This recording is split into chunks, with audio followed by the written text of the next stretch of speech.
ایک T V anchor جس کے ساتھ پنڈی کی اور اسلام آباد کی سول بیوروکریسی کے اور پنڈی کے کچھ ملٹری بیوروکریسی کے لوگوں کے ساتھ اس کی عیاشیاں عروج پر ہے.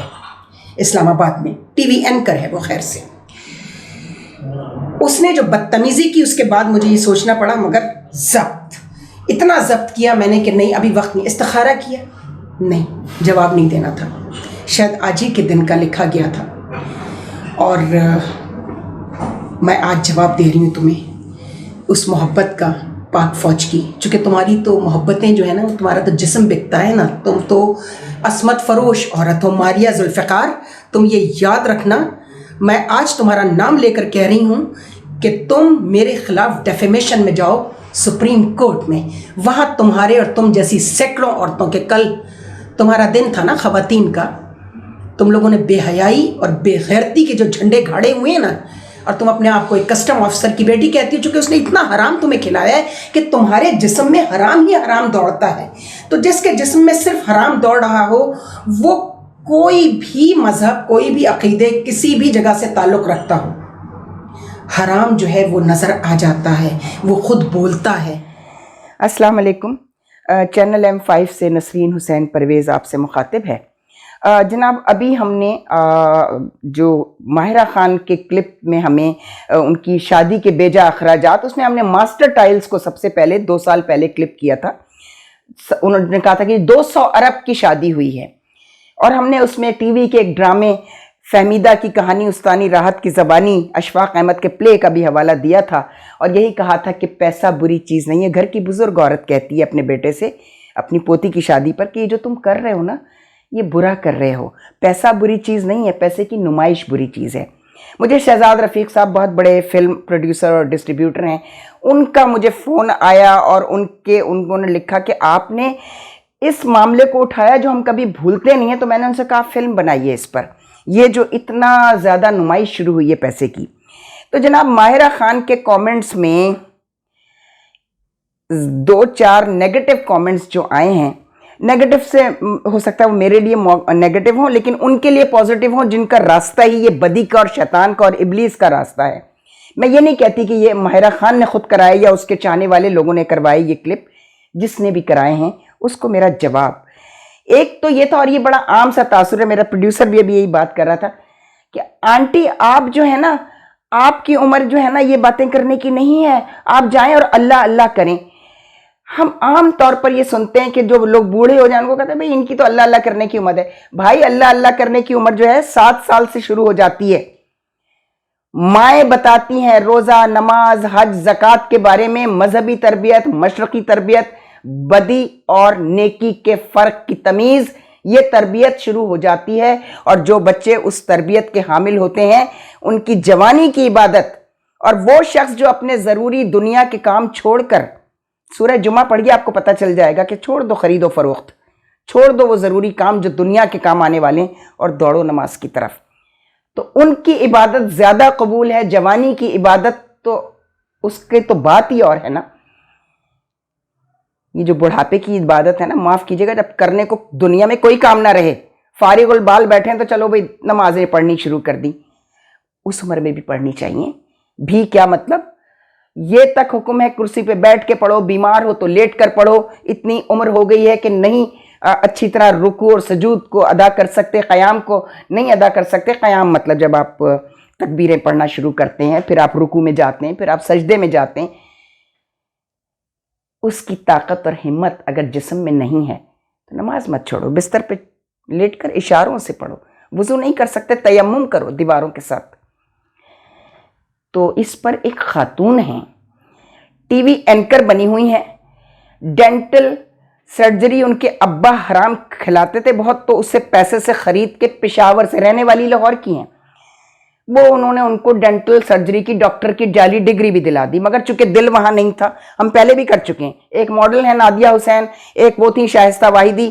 انہوں نے ڈاکٹرز کی ایک ایک سیٹ ضائع کی ہے جس میں بچے سارا سال پڑھتے ہیں، 2 نمبروں سے رہ جاتے ہیں. انہوں نے یہ کام کرنا نہیں تھا، ان کا مقصد کچھ اور تھا. ان خواتین کا بھی کچھ اور تھا. اور مردوں کا کیا مقصد تھا؟ وہ ڈاکٹرز جو CSS کرتے ہیں،